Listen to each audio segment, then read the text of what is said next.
Hello friends! I am so excited to be back with another thriller recommendation video. This is the 20 most shocking thrillers that I have read as of late. So far, I have done 2 of these videos. I will link them above, and I basically just keep an ongoing thriller list, and when I hit 20, I make a new video. So these are all like 4 and 5 star thriller reads for me that I just love, that really shocked me, that really kept me on the edge of my seat, and let's dive in. Okay, I want to start with a new author that's really piqued my interest. So I have read Sarah Pekkanan's House of Glass, but I've recently stumbled on some of her books with Greer Hendricks, so they're co-writers with this. The Wife Between Us. So I believe this is a little bit of an older thriller, I guess. It's been out for a bit, but in case you haven't read it, because I hadn't read it until recently, pick this up.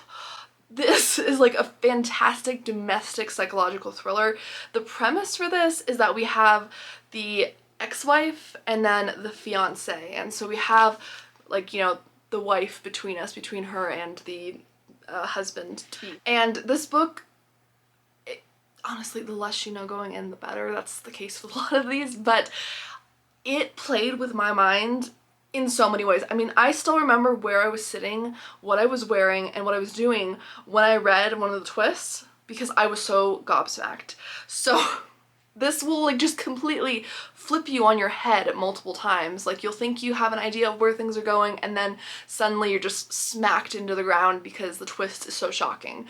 So if you enjoy psychological domestic thrillers, this one I read in one day. I stayed up an hour and a half past my bedtime because I'm a morning person, okay? So I have a very, like, I go to bed at like the same time early every evening. I stayed up to 10:30, which for me is very late, to finish this book in the same night that I started it. So that is the start of this list. And in a similar vein, this was another book by this author. I liked The Wife Between Us a little bit better, but this was also very good. And this is called You Are Not Alone by Greer Hendricks and Sarah Pekkanen. And this one's more about female friendships and relationships, and it's very dark. So you have Shay Miller, who is kind of like more of an everyday person. She witnesses something very shocking and dark right off the bat. As per all of these, I might look up trigger warnings. You know, if something's particularly dark, I'll try to point that out, but in general, if there's something you're sensitive to, keep that in mind. But without giving anything away, Shay Miller has a pretty everyday life. She's not doing so well with her romantic relationship. She's got like an average job situation going on. She wants to feel like she belongs to something, but her life is increasingly isolated, and then something happens, this incident that she watches, and she meets these Moore sisters, and these are sisters who are in this very elite group of friends, and they are very glamorous and very secretive about something for some reason. And Shay wants to be them, and they want to be her, and you'll see why. Leave it at that. But yeah, these two authors, I will be reading much more from them because I'm having an excellent time with their books, clearly. The Breakdown by B.A. Paris. For starters, this is a summer thriller. I, for one, thought it was a winter thriller. I thought like the white on the cover was snow. It's not, just in case you're curious. I think it's more of a summery thriller. B.A. Paris did it again. I recommended in my last video, Behind Closed Doors, which was shocking. I will never forget that thriller kind of a read. And this one was a fantastic read. And the concept for this is, if you can't trust yourself, who can you trust? And our main character we're following is Cass, and she's kind of, I think she's like in her early 30s or so, and one night she drives home along this like kind of abandoned road, and in the woods, it's kind of dark, it's raining. She sees a car that's like stalled or broken down on the side of the road, and she doesn't stop to help, which I think is relatable because, I mean, as a woman alone, I wouldn't pull over for a car on the side of the road myself, probably, because I'd be really scared to. Like, that's, I think, a pretty realistic outcome for a lot of us, but unfortunately something happens to the driver of that car, and Cass starts to feel this immense guilt, like she could have prevented something, or she just feels horrible. And the stress of this incident and the guilt start to get to her, and she starts to forget to take her medication. She starts to forget how to do little things around the house, and she's just kind of descending into this breakdown as you're reading from her mind, and it's very much like a psychological, like, intense thriller. It's very intense, and B.A. Paris, I mean, oof, the way she writes people's minds is so fascinating to me, and again, this was one I just couldn't put down. I called some of the ending, but other parts I was really surprised about, and just the intensity and the pacing kept me going strong the whole time. The Hollywood Assistant by Cobb. So this involves, as the name suggests, a Hollywood assistant. She's been recently hired to be an assistant to these two very wealthy individuals in Hollywood. They have, like acting, modeling, very like high kind of profile jobs. They make a lot of money. They have a beautiful home, and she has been hired to be the assistant to the wife. And she starts to kind of copy the wife. Like, she starts to almost assume her identity, like wear the same clothes, like starts to cut her hair the same way. It's like almost kind of stalkerish. It's like very unnerving, but this family also has some very dark secrets that she is starting to witness being so close to them, and by the time she realizes certain things, it's too late. So I'm gonna leave it at that. But this was a very interesting, like, kind of, I'd say, psychological domestic thriller. Really, really good twist, some great characters in this, and I really enjoyed just seeing the main character kind of slowly lose it, which it sounds really mean, but we're talking about thrillers and fiction, so it's kind of interesting to see her descend from like a pretty typical normal person into this state of just kind of obsession with the couple. Like, she just wants to know everything about them. She just wants to watch everything. Like, she wants to see what the ins and outs of their relationship are. It's very disturbing but fascinating, so that's one I recommend. I also loved You Will Never Be Me by Jessie Q. Sutanto, who's one of my favorite mystery and thriller writers. She does everything: cozy, murder mystery, thrillers, everything, and I've loved all of it. And this one involves an influencer, so it's a very kind of, it's a fun trope. I really like that, especially in thrillers. I feel like social media has so many dark angles that it can take, and this perfectly encapsulates that. So our main character in this is an influencer, and she picks up this other smaller influencer and kind of mentors her, renames her Aspen, and kind of makes her, right? Or so she thinks, she feels that way. But then the other smaller influencer takes off. Aspen becomes much bigger than her, much more famous, more money, all these things. And that influencer feels pretty bad, like, because Aspen kind of pushes her to the side, and she feels like, wow, I've just been like left, I helped her and now she's just like not even gonna be my friend anymore. And she gets a hold of one of the family's iPads and starts to play around with things. She starts to move things on the calendar so that the influencer Aspen starts to miss important appointments and starts to question what's going on. And it's just, oof. And then, you're building up to this confrontation, trying to see if Aspen is going to put it together and when, and it's just so nail-biting. You're also reading some of the past events from how they met and how the influencer was built up originally, and it's just super curious. I just love social media drama in thrillers. I feel like there's such a dark element to social media naturally that thrillers can really play upon that, and seeing her mess with this person's livelihood and also just, family calendar, everything like that is just really disturbing but thrilling. Beautiful Ugly by Alice Feeney. Oh, I love this book. Again, one that I read in a single day. So our main character in this is Grady Green. He is an author and he is married to a journalist, and one night his wife is driving home. It's dark out in the middle of the night. She calls him. They're chatting on the phone when she gets out of her car because she sees something in the road, and basically she doesn't come back. And the police can't find her. There's no sign of her. She has disappeared. A year later, Grady is just beside himself. He hasn't been able to write or really get back with his career. He is just an absolute disaster, as one would be after losing a loved one like that, because they don't have any type of closure on what happened to her. They're not sure exactly, and he is just a mess. So his editor basically sends him off to this remote island, and it's in the Scottish Isles, I want to say. Yeah, a tiny remote Scottish island.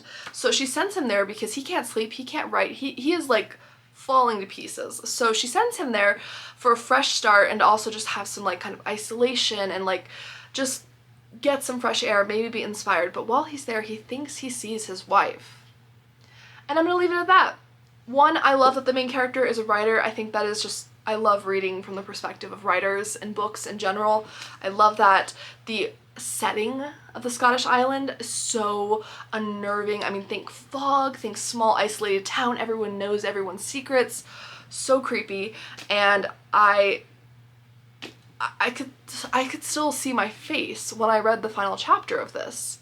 So I was absolutely floored by multiple twists and turns in this book, and wow, highly recommend it. I really, really recommend it. I mean, Alice Feeney is notoriously a pretty dark writer, keep that in mind, but wow, was it an intense, thrilling read? Absolutely. Another one that I love, and I know this is a very, I think, big favorite, I finally got to it last year, is by A.J. Finn, and this is The Woman in the Window.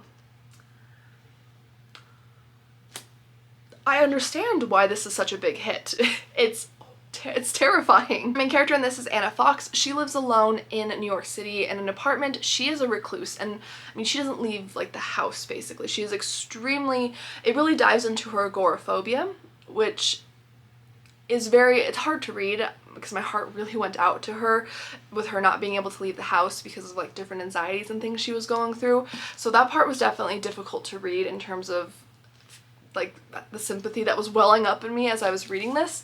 But Anna Fox is interested because she watches people through the windows. She's reclusive, she doesn't have a lot of social contact, so she does a lot of people watching. And one day this family, the Russells, move in across the street, right, where she can see them easily. There's a wife, a husband, and like a teenage son. And she's really excited because they seem like the perfect family, and it seems like she's gonna have a fun time maybe watching them, maybe try to even connect with them. But one night she witnesses something through the window that she shouldn't have. And this starts to create all of these problems and what she's supposed to do and was she imagining it, what's real, and it's just so twisty and absolutely shocking in so many ways. And I really connected, I think, to the character in some ways. I really felt sympathetic for her. I feel like she is a sympathetic thriller character. If you like someone you can kind of root for, I felt like I could really root for Anna. One of the most intense like crime thrillers that I've read recently, and I loved this, was The Night Shift by Alex Finlay. I checked this out from my library, so it's very shiny, I apologize. So this takes place in the winter. It takes place in New Year's Eve 1999, and basically Y2K is happening, and this group of people are at this Blockbuster store. So it's a bunch of teenagers and like a young manager who works there, and they are all murdered except for one survivor. Fast forward to the future, I think like 15 years or so later, a very similar crime happens in the same town at an ice cream shop where, again, multiple teenagers are murdered, one survivor.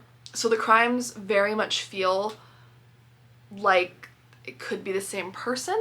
And the suspect for the first crime was never caught because the police identify the suspect as one of the victim's boyfriends, but that person flees and he's never seen again. So the question is has he returned and did he do this new crime in present day times, or was the real killer never caught? And you get to read from multiple perspectives in this, which I really liked. One of the perspectives is actually from one of the first survivors' point of view, which was very interesting, and she's also now a psychologist. So that was interesting in many ways. I really liked that perspective. You're also reading from an FBI agent's perspective, and you're reading from the brother of the accused suspect from the first crime. So this involves multiple timelines, very, dark crimes, some detective work by an FBI agent, so you do have like both kind of amateur sleuthing going on and professional detective work going on. I found this to be fascinating. I feel like even though the author was juggling multiple points of views and timelines, I was never confused. Like, I was able to keep it all straight. It was really well handled, and I would recommend it. The other book that I actually read by Alex Finlay that I also recommend is If Something Happens to Me. I read this one kind of in the middle of last year, and wow. Really, really enjoyed this. So basically one night we have a boyfriend and a girlfriend. I want to say they're like, I don't know, maybe like 18, like quite young, and they are on a drive one night when they are like forced to pull over in some way, and these men grab the girlfriend. The boyfriend is subdued in some way, and the girlfriend is never seen again. Like nothing. There's no trace of her. There's no trace of her, and it's just terrifying. A lot of people suspect the boyfriend because they're thinking maybe he saw something he didn't say, maybe he did it. But fast forward a handful of years later, and he is off to college. He's international now. I think he's in Italy, and he's trying to enjoy himself. He's changed his name. He's trying to just move on because obviously this was a horrible, tragic event in his life. When his dad calls him to tell him that the girlfriend's car was found but the girlfriend wasn't inside the car. And this just sets off a whole chain of events and mystery solving. This was a wild ride, but I enjoyed every second of it, so I would definitely check that out. And then the reason it's called If Something Happens to Me is that there's a note in the girlfriend's car for the boyfriend that kind of goes along the lines of if something happens to me. So I found that to be an absolutely fascinating read. The Night Shift is my favorite by a little bit just because I think some of the tropes appeal to me more, but I loved If Something Happens to Me as well. It was a very intense, fast-paced read. If you're someone who enjoys like kind of family drama and relationships and like hidden secrets in a thriller, I recommend like Mother Like Daughter by Kimberly McCreight. This was a book of the month pick in August. So this is described as kind of a love story between mother and daughter. So you have Cleo, who is at college. One night she comes home, she's supposed to be having dinner with her mother, who it's a very tense, tenuous relationship. Like, they are not on good terms. Cleo has always been like this very emotionally unstable, very unpredictable, wild kind of child, and her mother is this very like put together, by the rules, by the book kind of person, or so Cleo thought.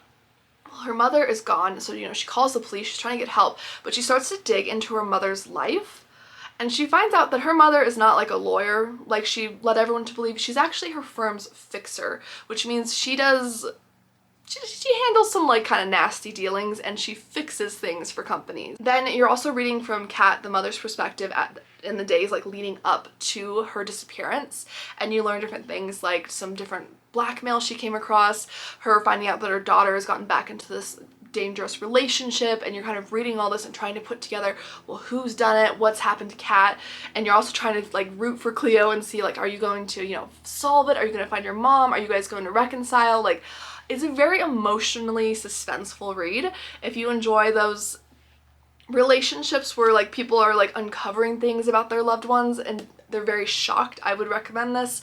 I liked the mother-daughter relationship a lot, and yeah, I'm looking forward to more reads from this author. For a fun, kind of beachy, more like popcorn thriller, like more lighthearted, just kind of crazy read, I recommend The Guilt Trip by Sandie Jones. I've read a handful of Sandie Jones and recommended them before, and I find her writing to be especially bingeable.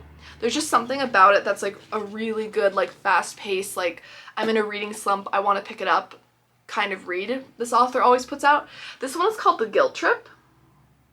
And this involves 5 friends, 2 who are couples, and then one who is introducing his new fiancée, Allie, to the group.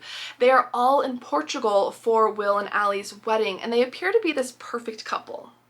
Or are they? And Allie seems perfectly nice, but there's something kind of off about her, even though Will seems happy. And Rachel's kind of the main character you're reading from, and she finds out a secret about Allie, and she's not sure whether she should tell Will and the rest of the friends or not. And that's kind of what this is about. So it's kind of a wedding drama, secrets, past friends drama thriller. So I really enjoyed this. It was a very fast read, really enjoyable, a great one for summer, especially with the Portugal like beach setting.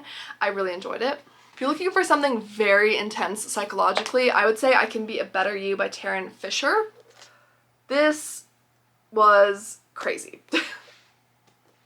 Our main character in this is Fig, which is why there's a fig on the cover, which confused me so much when I picked this book up. But she is 30 and she's very unhappy with her life. She feels like her body is not the way it used to be. She's not really happy about that. She doesn't have a great marriage. Her marriage is very unhappy and kind of stale. She just isn't happy or fulfilled in like any way in her life. Then these neighbors move in next door, and the woman is like this perfect person. And her name is Jolene, and she just seems to have it all together. She's got a cute daughter. She's really fit. She's beautiful. She's gorgeous. She seems to have this romantic, loving relationship. And Fig essentially starts to try to become her. I can be a better you, basically. And it is terrifying. But it was so good. And this got me out of a reading slump I was in when I read it. So that, I think, is high praise in itself. I was hooked. A very intense thriller, I mean, this is Lisa Jewell, so I guess not surprising, is Then She Was Gone. Wow. Okay, this one, the ending for this, definitely I would stress this one in particular, maybe trigger warnings, because this one was, wow. It almost pushed me too far. I was like, okay there. But essentially we have Ellie Mack, and she was the perfect daughter. She was in her teens, and 10 years ago she disappeared without a trace. The police can't find anything. She's not in CCTV footage. Like, there's nothing. She's just disappeared off the face of the earth. 10 years later, her mother is finally starting to kind of piece her life together after that horrible tragedy. I mean, she still misses her daughter, of course, but she's starting to, you know, get out there a little bit more. She's starting to date, and she meets this man who she really likes. His daughter Poppy is strangely similar to Ellie, and it's to a disturbing degree, and she starts to kind of hunt down the secret of Ellie's disappearance. And I'm gonna leave it at that. This is described by people as an acutely observed family drama with bone-chilling suspense, and that, I think, is almost an understatement. The ending for this was wow. But it was a very thrilling and crazy time, and I had a good time with it, so it's on this list. The Married Man by K.L. Slater. I read an e-arc of this last year and really enjoyed this. This involves basically this wife whose husband disappeared. I think it was about 11 years ago. Her husband disappeared. Nothing of him was ever found. It was assumed that he died, but she knows something that the police don't know, and that's that her husband and her planned his disappearance because he had gotten in trouble with a lot of different things. I'll leave it at that. But he had gotten in trouble, and this was the way to escape. And now 11 years later, the payoff is supposed to be coming. She's supposed to be receiving something from that husband when she learns that he's actually remarried and not followed the plan at all that they had set up. And she's mad. She's angry, and her son are now in danger because of her husband. Really, really fascinating read. There were so many fun twists to this. I had a really good time with that domestic thriller. The Main Character by Jaclyn Goldis. I'm gonna say this is a little bit more murder mystery, first and foremost, but definitely with thrilling aspects, and I was definitely shocked by quite a few things. So The Main Character by Jaclyn Goldis involves a main character. She literally is hired to be a main character in this famous author's work, and then the author will take apart her life and interview her like excessively to get every little detail of her life and then write her into her story so she doesn't have to imagine a main character. Very interesting concept. I don't know if that actually happens in real life. It's kind of horrifying, but then she arranges for the main character to be on this train that's very much like Murder on the Orient Express, and the main character suddenly runs into all of these key people in her life that she's maybe fighting with or had a breakup with, and they're all there mysteriously invited by the author, and things happen. It's fun, it's crazy, it's an isolated setting with the train. I love the like opulence of the train. I loved learning about the main character and the writing that the author does. That was fascinating. You're reading some flashbacks to the author's past and why she is the way she is, because she's definitely a very eccentric character. I thought this was great. I really loved this. I have really enjoyed Jaclyn Goldis' writing. I think some people are let down reading her because she's like a mystery thriller writer, not like pure thriller, and I think people are looking for pure thriller sometimes when they pick her up, and then they're disappointing because maybe it's a little slower, but the payoff is there. The payoff is there. I really enjoyed it. Speaking of Agatha Christie, 9 Lives by Peter Swanson. This is a like And Then There Were None retelling. And basically 9 random people throughout the United States are mailed this slip of paper with their name and 8 other strangers, so 9 in total. None of them know any of the people on this list, and that's like all that's in the envelope. So some of them disregard it, they toss it, but one of the people on the list is an FBI agent, and she's, you know, trained to be more aware of her circumstances and surroundings, and she's a little more paranoid, understandably. So she takes it into the office, and they discover that one by one, some of these people have started to be murdered or to show up dead. And they start to like look into this because they're concerned about the FBI agent's safety and the remaining people, and you get to read from like all the different perspectives of all these people, but somehow the author keeps it straight. And I still remember the last chapter of this book so clearly. Like, so 9 Lives by Peter Swanson was a wild ride. It was so intense. You're following multiple perspectives. You get to read from pretty much everyone's point of view from the 9 people on the list, which seems like it'd be really hard to keep track of, but I believe there was a list at the beginning that I would frequently flip back to reference like who was who, which helped a lot. But I was really interested in the FBI agent story. I thought it was so just high stakes because you knew these people were dying one by one, but you didn't have like an idea of when or why or what connected them or anything. So this was a really good read. It was one of my favorite reads of last year. Another one that completely took me by surprise because I almost didn't pick this for my book of the month because of the cover, and it being kind of a thriller, almost bordering on horror. So keep in mind this is a very intense read, and that is Sleep Tight by J.H. Markert, which, I mean, you can see by this cover here, this is not this isn't like a really like fun kind of like just crazy reality TV like thriller. This is like intense. So basically we have this serial killer that we're following, or that's kind of like the central plot, and his name is Father Silence, and ever since the police found him in this house with a bunch of, you know, his victims and arrested him, he has not said a word. Not one word. Now, fast forward to like many years later, and he has been put on death row. Within like 24 hours of his death, there's like a copycat killer that emerges, which makes people wonder, is this a copycat killer, or is this someone who was an accomplice to him originally? Because he hasn't said anything. Like, he never revealed anything about why he did his crimes, like what his motivations were, methods, like nothing, because he said nothing. So it's really scary, and you're really like sitting there trying to figure it out. And then you're also reading from the detective's daughter's point of view, because her father was the original detective on the Father Silence case and one of the people that arrested him, and she has some kind of connection to that, and now you're watching her on the case because she is now grown up and detective herself. So I found her point of view very compelling. Something super scary happens to her family in this as well, so you're really just following that and your heart is pounding. This is definitely not one I would read before bed. I mean, some thrillers I can do before bed and just, I'm fine, but this one's really, really like nitty, like really gritty, really grisly, scary, intense, like heart-pounding kind of thriller. So I was glad I read this during the day, but it was definitely an excellent standout read for me last year. What Have You Done by Shari Lapena. This title gives me chills because of when that What Have You Done comes out in the book and how I remember it. Essentially, there is this very normal kind of like suburban area, and one day a teen girl is found murdered. She's like in a field somewhere, and you know, it's a horrible crime scene, and the town is just shocked because it's this very idyllic place. Not a lot happens here. It doesn't seem like the place where this would happen, and people start to kind of look at each other a little differently, and one question, what have you done, will unravel everything.